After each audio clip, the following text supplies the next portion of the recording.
welcome back. Today I'm making Mom's favorite pot roast, and we're using a very small roast, 2.5 pounds. The reason for this is there's only a couple of us, so we usually eat it one day and then we use the leftovers for a vegetable beef soup or sandwiches or whatever. But what we're going to do is we're going to go ahead and get started. We're going to put this in our crock pot. It is fully thawed out. And then we're going to add some of these seasonings, garlic, onion powder, pepper, and some ranch seasoning. And I also put this in mine. It makes a really nice gravy at the end. I use the one from HEB. It's about 30 cents, I think, in the store. And it is 25% less sodium, way less salt than the normal ones.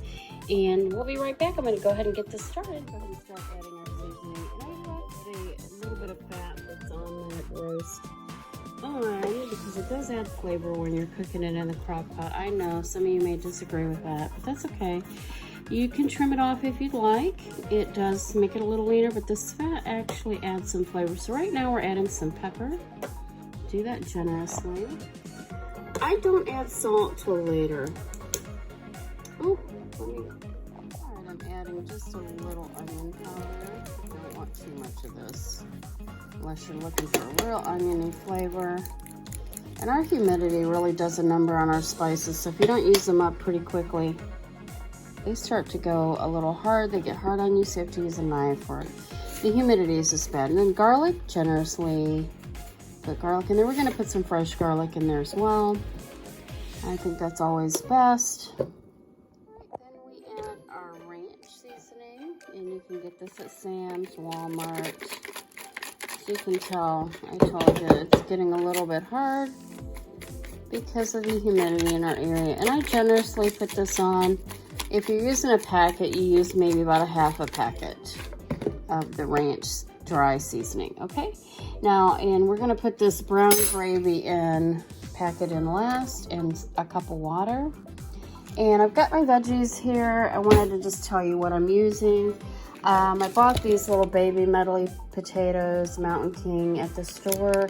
I made most of them yesterday. This is not a very big bag. It's a 1.5 pound bag, but these potatoes are really good. They're red and yellow or gold mixed, and they're really, really good. I made some on the grill yesterday, so I have some left, and I don't have quite enough, so I put one russet potato in there, half of an onion, yellow onion, and some carrots. Now, if your carrots are organic, you don't need to peel them. And these are, so we just cut them and washed everything, of course. And we're gonna go ahead and apply, or we're gonna apply them. We're going to put them in right now. Just put them in, you know, no rhyme or reason. But I'm weird, I like to put the onions right on top. And so I'll just mix that around a little bit. Okay. And there you go. And the reason I don't add salt is it ends up making your meat a little less tender. Now, there's some controversy about that because some people in the Brazilian steakhouses use salt to put on their steaks about an hour before for tenderness. Now, I've tried that and it does work on steak. But in terms of a long cook, I have never found it to be useful in cooking a pot roast. So I don't put it on until the end, and I put it, since we're not eating a lot of salt here, we're cutting back our salt, I don't put a lot of salt in it, period. These other seasonings are lots of salt in it, so you have to be careful if you're watching your salt intake or your sodium intake, so just be careful with that, keep that in mind. Now we're going to go ahead and we're going to get a couple of garlic cloves. I can't talk this morning. We're going to get a couple garlic cloves and add those too. Adds a lot of flavor, I promise. We're going to add a couple cloves of garlic. They're small. We're just going to add some flavor, and then we're going to go ahead and we're now going to add our brown gravy packet just on top.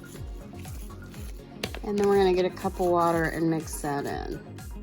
That will cook down, and it'll make a really nice gravy with the water and the juices, and it will help make everything tender on top, the potatoes, carrots, etc. And now, since this is a small roast, we are going to put our crock pot on low for 8 hours, and it's not going to take 8 hours. It's going to take probably 6 hours, but I'm not going to put it on high. I want that slow cook going on the roast. So we're going to go ahead and put it on low for 8 hours. And we're going to add 1 cup of water. We're going to add our water to the top. And 1 cup of water. We're going to go ahead and put the lid on it. We have it set at the 8 hours. Like I said, it'll probably take 6. But we're going to go ahead and put it on the 8-hour low because we want this to cook low and slow. And it will be delicious. So we will be back in 6 hours, and I'll show you the finished pot roast. Thanks for watching. Welcome back. Now our roast is done. I just want to give you an update to show you. We're going to pull it out in a minute, but see this nice gravy here.